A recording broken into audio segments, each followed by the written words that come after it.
How to change YouTube channel name on Android edit profile. So hello guys, in this quick tutorial video I will tell you how you guys can change your YouTube profile name or channel name. So for that we will simply go to YouTube YT Studio in our Android phone. If you guys don't have that app, you guys can download it from Play Store. We can change it in YouTube app, but I will use YT Studio because it was more easy to change. So simply click on YT Studio. Once we open that, here we will simply click on that type of interface, like you will see that type of interface.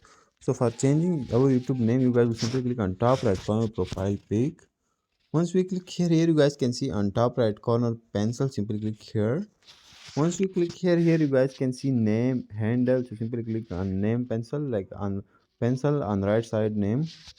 Once you click here you guys can see name, and also you guys can see icon like search bar type icon. Simply click here. Now here you guys can write name whatever you want to add, and after that click on save. And once we click on save, that's it, our YouTube channel name will be changed. Same you guys can do it for handle. In handle you guys can change your channel username, and you guys can click on that pencil, and after that you guys can rewrite the name is your name, and after that click on save. And once you click on save, that's it, your channel name and username will be changed. So that's how you guys can do that. Thanks for watching.